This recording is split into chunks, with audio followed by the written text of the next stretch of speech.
It's the Happy Families Podcast. It's the podcast for the time-poor parent who just wants answers now. So good to have you joining me for the Happy Families Podcast. My name is Dr. Justin Coulson, the author of a bunch of books about making your family happier. Normally, I would do this podcast with my wife, Kylie, but she's lost her voice. Can't podcast with no voice. That was a double negative. Kylie won't be joining me because you won't be able to hear her. Her voice is totally gone. It's actually very quiet around the house at the moment. And I miss her. I miss her voice, and I really miss her with the conversation that we would normally have on a Friday. To change things up, though, a little bit of background. Kylie and I were asked to give a talk about families, parenting, and relationships at church a couple of weekends ago. And since Kylie can't be here, I thought I might share with you what we shared because I think it's going to make a great podcast episode. There are some religious themes. I know that not everybody who listens to the podcast, in fact, many people who listen to the podcast don't have a religious bone in their body. So I'm going to dial down that aspect of it. You're not here to be preached at. You're here to hear parenting, and that's primarily what you're going to hear. Let me dive into it, though, and share this with you. I think that of all the things that I could share with you, this is the kind of stuff that will make your family happier. In The 7 Habits of Highly Effective People, Stephen Covey tells the following story. Quote, I remember a mini paradigm shift I experienced one Sunday morning on a subway in New York. People were sitting quietly, some reading newspapers, some lost in thought, some resting with their eyes closed. It was a calm, peaceful scene. Then, suddenly, a man and his children entered the subway car. The children were so loud and rambunctious that instantly the whole climate changed. The man sat down next to me and closed his eyes, apparently oblivious to the situation. The children were yelling back and forth, throwing things, even grabbing people's papers. It was very disturbing, and yet the man sitting next to me did nothing. It was difficult not to feel irritated. I could not believe that he could be so insensitive as to let his children run wild like that and do nothing about it, taking no responsibility at all. It was easy to see that everyone else on the subway felt irritated too. So finally, with what I felt was unusual patience and restraint, I turned to him and said, Sir, your children are really disturbing a lot of people. I wonder if you couldn't control them a little more. The man lifted his gaze as if to come to a consciousness of the situation for the first time and said softly, Oh, you're right. I guess I should do something about it. We just came from the hospital where their mother died about an hour ago.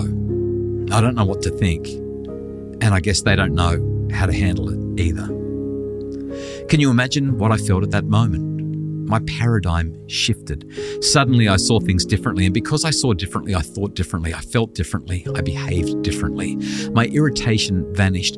I didn't have to worry about controlling my attitude or my behavior. My heart was filled with the man's pain. Feelings of sympathy and compassion flowed freely. Your wife just died? Oh, I'm so sorry. Can you tell me about it? What can I do to help? Everything changed in an instant. Close quote. Judgment is when we criticize or condemn someone from a position of assumed moral superiority. And that's the problem with judgment. It presumes that my view is the standard of truth. It exalts my needs while denigrating yours. My moral superiority, my judgment, my criticism and condemnation allows me to be full of indignation in my least positive, helpful, and righteous moments. It assumes that the best way for me to help you is to paint your errors in vibrant colors. And the terrible news is that we do it all the time. It happens at work, it happens online, it happens at church, but worst of all, it happens in our most important relationships, friendships, and with loved ones, husbands, wives, children, friends, exes that we co-parent with, and so on. One time when I was younger and not quite as wise as I have become through negative experiences, I walked into the house. Kylie had cleaned it all day while I'd been at work. It looked amazing, but there was still some dust on the fans, which I felt duty-bound to point out. That judgment was not good for my relationship. Another time, Kylie had somebody visit her and drop off a meal shortly after one of our babies had been born. She walked in with treats, flowers, a meal, dropped it off, and left. Kylie, while grateful for the meal, felt like her friend could have stayed and talked. After all, that's what friends do. And for some time felt judgmental towards that friend. It was only some years later when the friend explained that at that time in her life, she felt like everything was falling apart and all that she could do was what she did. The conversation would have been too much. See, what happens when we get judgy and critical, when we begin to condemn those around us, our emotions go up and our intelligence goes down. We choose to focus on our perspective and we stop seeing things from another person's point of view. We become critical and judgy. We reprimand rather than understand. We explode rather than explore. A wonderful friend of mine once shared that the only one who should be judging is one who knows everything and loves perfectly, which rules most of us out. In this light, we had a similar experience just a couple of weeks ago that Kylie shared in I'll Do Better Tomorrow right here on the podcast, either last week or the week before. To refresh your memory, we just farewelled Ella, our 20-year-old daughter, as she departed to do mission service in Canada. Leaving the airport, our three youngest girls decided that they wanted to drive home with Chanel, our eldest. Being with their 6-month-old niece, Chanel's first daughter, our granddaughter, was the draw card.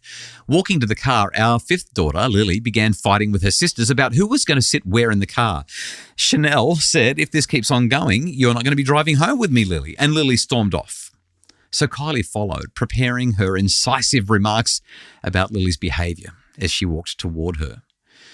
As Kylie neared Lily, she saw Lily's tears, and fortunately her heart turned away from judgment and criticism and condemnation. Kylie decided to get curious, not furious. She considered the context and invited Lily to share why she was so upset. For the next 5 minutes, they pretty much stood and hugged in the car park, grieving the goodbye that they just shared with Ella and the fact that we won't see her for 18 months. Now, I'm going to share a couple of quick things that are religiously oriented, and then I'm going to get back into the parenting. For those who have a religious background, you'd be familiar with the scripture in John chapter 13, where Jesus says that we ought to fix one another as I have fixed you, that you also fix one another. Now, everybody knows that's not what he said. He said love one another, not fix one another, but we get so caught up in trying to fix. In Matthew, on the Sermon on the Mount, Jesus said, "And why beholdest thou the mote that's in thy brother's eye, but considerest not the beam that is in thine own eye?" In other words, we're all so imperfect. Our judgment is so flawed.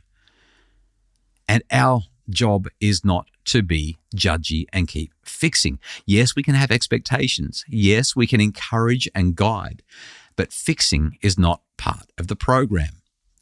In one of the most challenging periods of our lives, in relation to our eldest daughter, we took the challenges that she presented to us very, very hard. Those challenges shook us profoundly. After all, I was a parenting expert.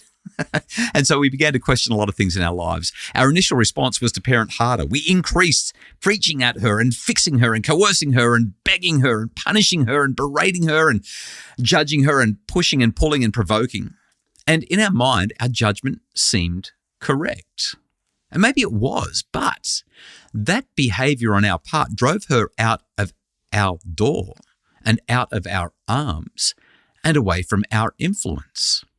And so then we found ourselves saying things like, well, this is on her. It's her fault. She's done it to herself. She's done it to us. She's done it to our family. She's the one that needs to change. We're doing the right thing here. She's the one that's making the mistakes. And we didn't really want her around anyway because we became fearful that her decisions would infect our other children.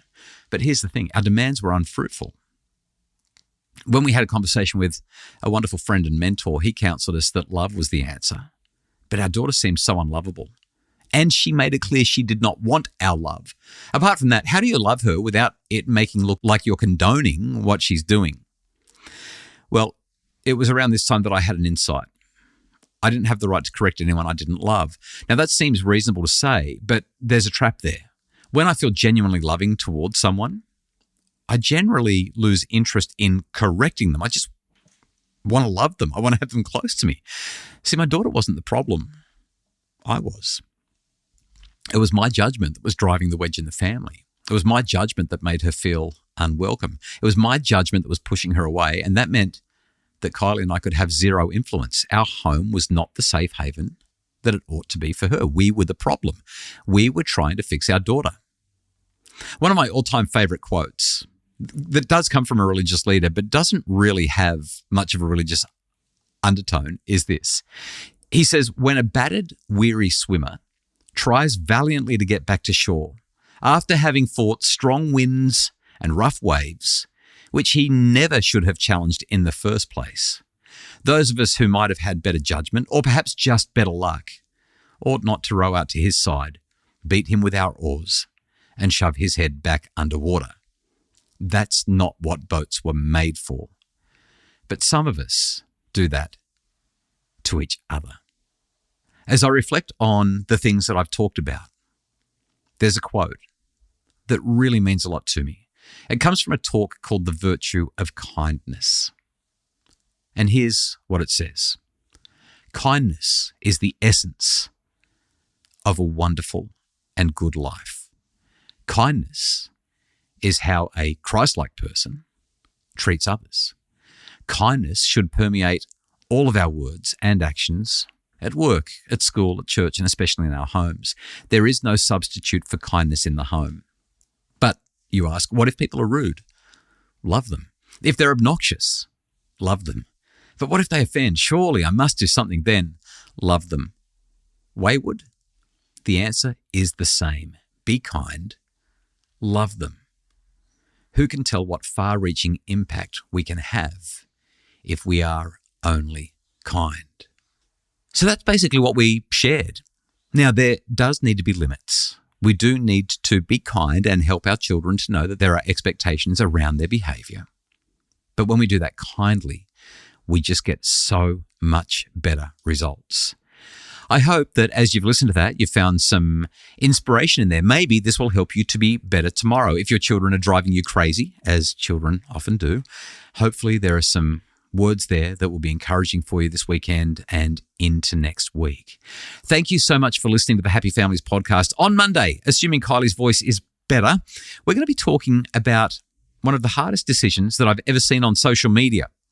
If you had to leave your daughter in a forest with either a man or a bear, and you knew nothing about the man and nothing about the bear, what would you choose?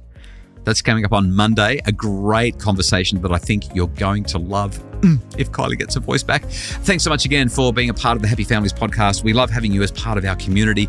The Happy Families podcast is produced by Justin Rowland from Bridge Media. Craig Bruce is our executive producer. Have a fantastic weekend, and we'll talk to you again on Monday.